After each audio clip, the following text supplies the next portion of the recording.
with Treeni Yoga and Family Wellness Advocacy, excuse me. So this is our yoga flow tutorial.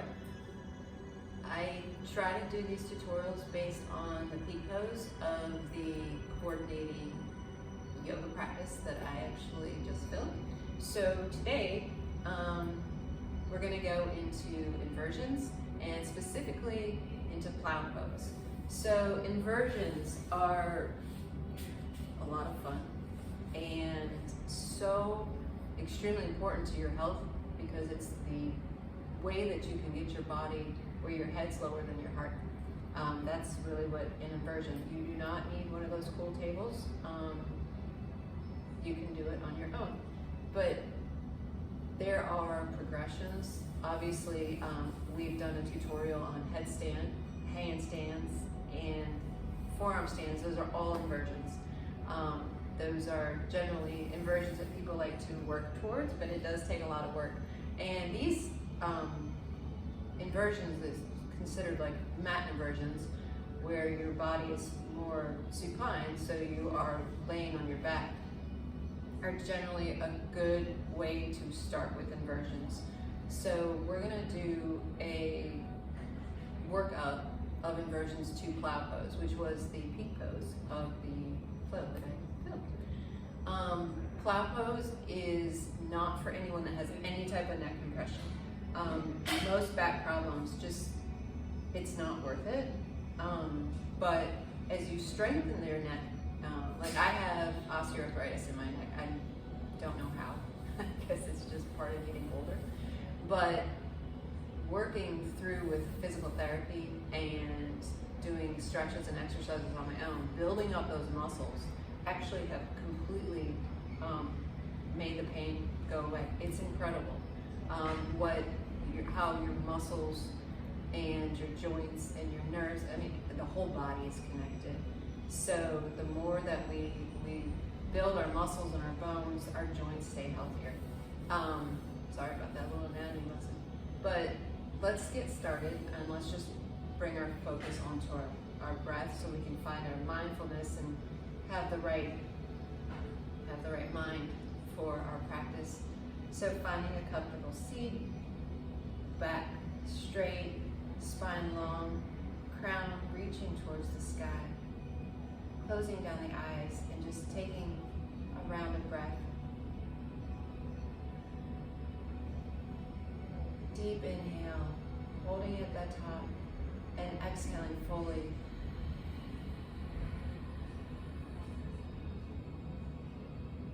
Finding your own pace, but bringing that exhale longer than the inhale, getting rid of all the stagnant energy. Inhale the breath, the life, the good, positive energy.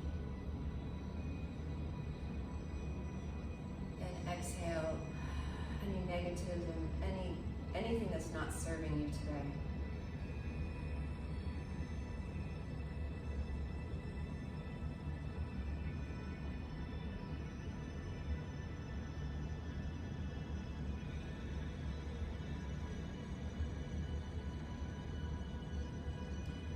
Blinking our eyes open. We'll stay on the ground, so let's find our way to our hands and knees. Stretching out that spine before we start, so finding some cats and cows. Inhaling on the cow, and then exhaling on your cat.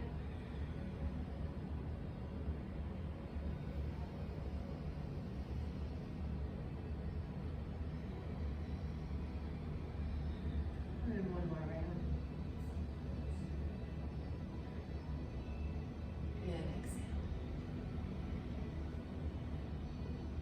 And then finding some movement for your spine. Bringing your right shoulder and your right hip towards each other on your inhale, and exhaling, going to the left.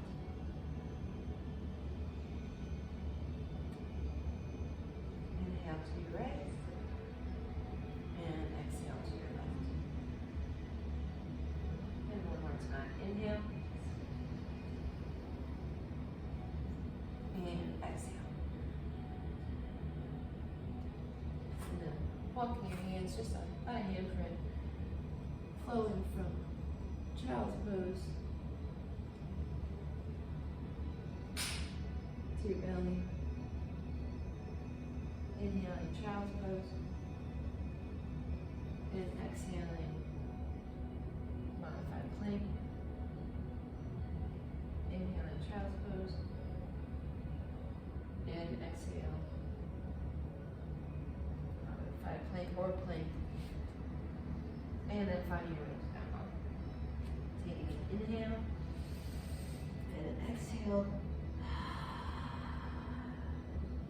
And then finding your way to a seat, either jumping through or however you can get there. And all the way back. So with the inversions, starting, move your ponytail if you need to. Starting with just a bridge pose. If you're familiar with bridge pose, I'm not going to do wheel pose because I just don't do wheel pose due to my my body. And so you're more than welcome to go into bridge or wheel, but let's start in bridge pose. So raising, keeping those feet hip width apart, close to your butt, and then raising. And the closer that you can get those heels to your butt, the more challenging it is, so it's something to work for. Keeping that your hips up, utilizing the strength of your quads, your front of your legs. And if this is enough for you, that's wonderful. If you want more, you can shift so that you actually bring the backs of your shoulders underneath, and your side arms are actually on the mat, and clasping your hands, and then raising up those hips even more. So this is a full bridge pose. If this is the only inversion and you want to strengthen those quads, you can do a one-legged bridge pose. And then of course, always finding it on the other side, symmetry. Raising that up even more so for more of a strengthening. Or coming up on your toes. And then taking one more deep breath. And lowering your hips, bringing the shoulders up. Finding a counter stretch, wind pose.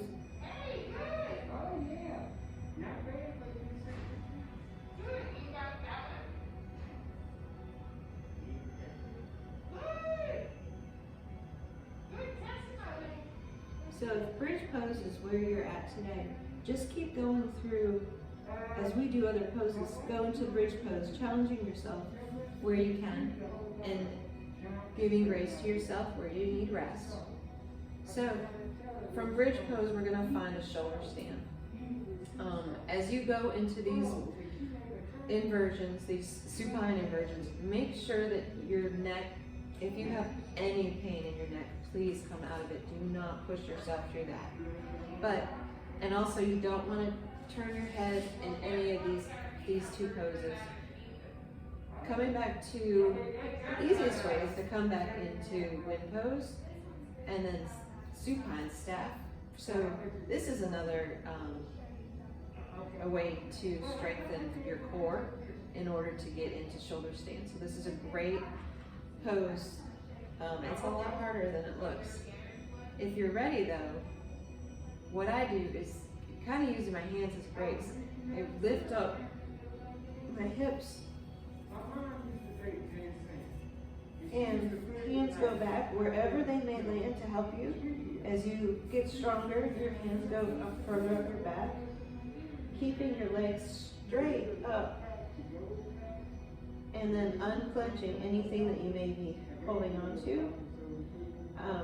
I'm going to shift, if you're watching this, shift back a little bit. So the goal is to have your hands clasped and having no support. I am not there yet, I am working on it. So this is where I am. Again, if you're, don't put pressure on the back of your head, come out of it if that's where you're at.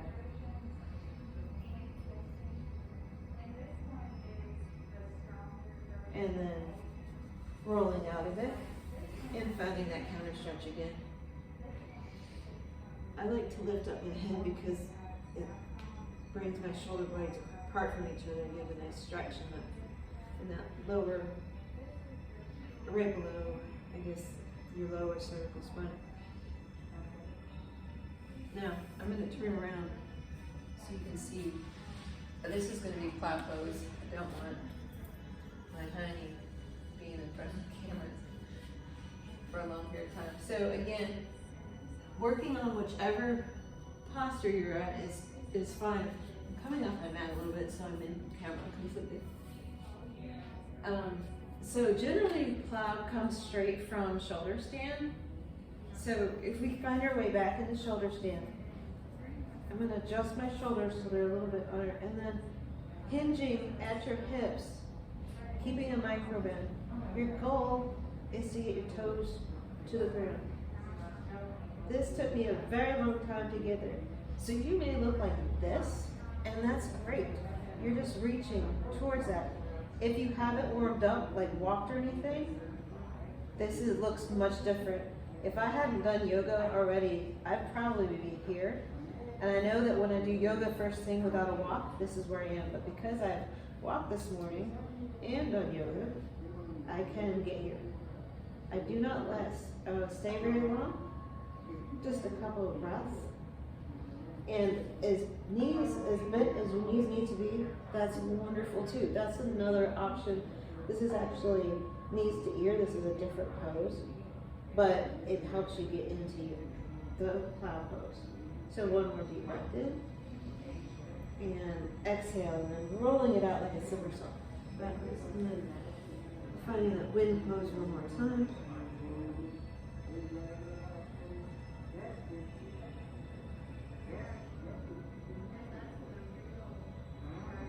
So finding that flow of inversions, coming back to bridge.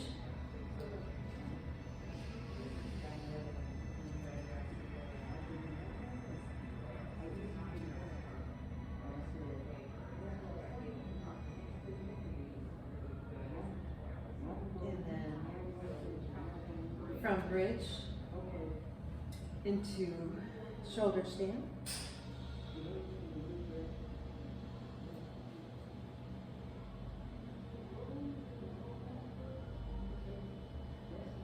And then from shoulder stand, if accessible, finding plow.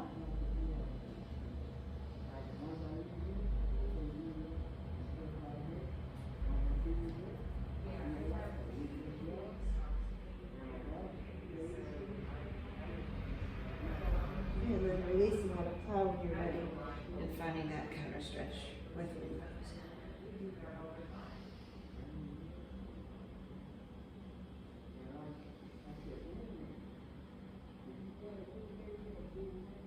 And then finding your way to a seat. So those are inversions,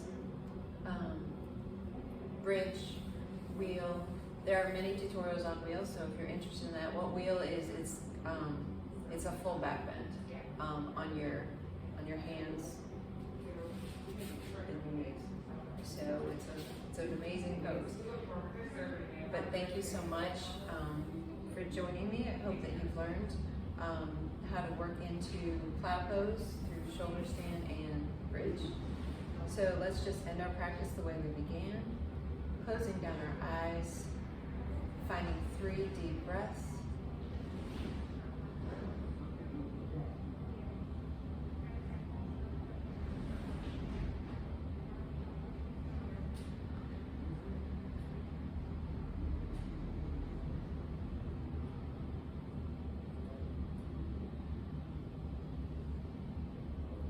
And may you have peace in your thoughts.